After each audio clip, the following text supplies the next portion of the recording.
let's talk about, are we going to do Free Bert? Probably do it real quick. All right, I'll give you the rundown here. So Free Bert, 6-episode TV series created by Bert Kreischer, Jared Paul, and Andy Mogul. Series premiered on Netflix on July 22nd. It stars Kreischer as a fictionalized version of himself as a comedian whose family relocates to Beverly Hills so his daughters can attend an elite private school. First season consists of 6 episodes, all released simultaneously. On March 17th, Netflix announced that it was going to be renewed for a second season. So I checked it out. I thought it was funny. The whole, like, what is it, like the scrotum thing? Yeah, the whole point of the protective whole show. father story arc I thought was actually a pretty funny, entertaining, definitely original kind of story arc. But it was like, I didn't hate it, but it's going to have a second season, but if they said they weren't going to have a second season, it wouldn't really bother me. I was like indifferent to it. I mean, I like Bert Kreischer. I think I'd rather see some of the reels or stand-up stuff. It was okay. What do you got? I thought it's totally underrated. I thought it was, I wasn't expecting it. Yeah. Because I'm a huge fan of Bert Kreischer. Yeah, I mean, I think he's funny too, for sure. So I was expecting to not like it as much as I did. I thought it was good. I enjoyed it. I thought Isla, the youngest daughter, was unbelievable. Yeah. Yeah. Funny. It was, and for me watching, I just think it's an adult sitcom. Definitely. It's a sitcom with no boundaries. He went at it. Do you think the beginning there with the Rob Lowe and the shirt thing? You know what? What? You know about that? No. That's Bert's biggest insecurity. That people think that he's only funny because he takes his shirt off. So he's feeding into his insecurity. Yeah. Which I actually like. Because I watch and listen to him and there's part of me that was like, okay, yeah, fat guy with his shirt off, funny. There's a little bit of a like, the joke's kind of old with me kind of thing. But I didn't know that part of it. Maybe I would have looked at it a little bit differently. Yeah, like that's because whenever he started doing that is when, he wasn't as popular and he just, he's a fat guy, took his shirt off.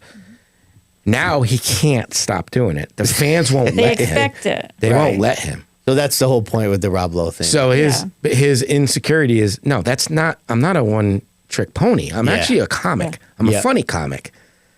But people outside that don't respect him will say the only reason he gets laughs is because he takes his shirt off because he's fat. And now he's funnier than in the back of his mind, that's his insecurity. So I thought that was actually one of the best scenes in the show because he was feeding into his insecurity. And so I think it was really good for that reason too, because I was watching it and not really knowing that's what he does, right? That's what he was kind of known for when he started.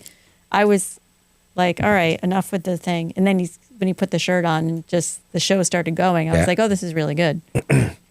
He's definitely, he's a better, even though he's playing a fictionalized version of himself, you can say, well, what kind of acting is that? But he was better than I thought he would be.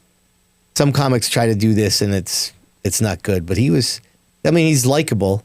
He's definitely believing that that's him in his life, Yeah. And it was based a lot on his.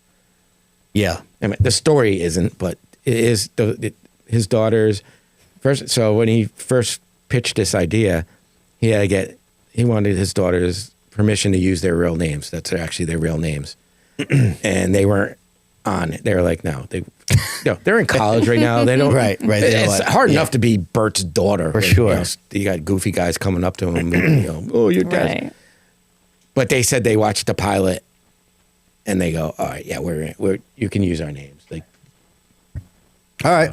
So I thought that the daughters were well cast. I would have believed that they were his daughters. Yeah, me too. Especially if you said the younger daughter. And I actually know more because I followed his career for a long time.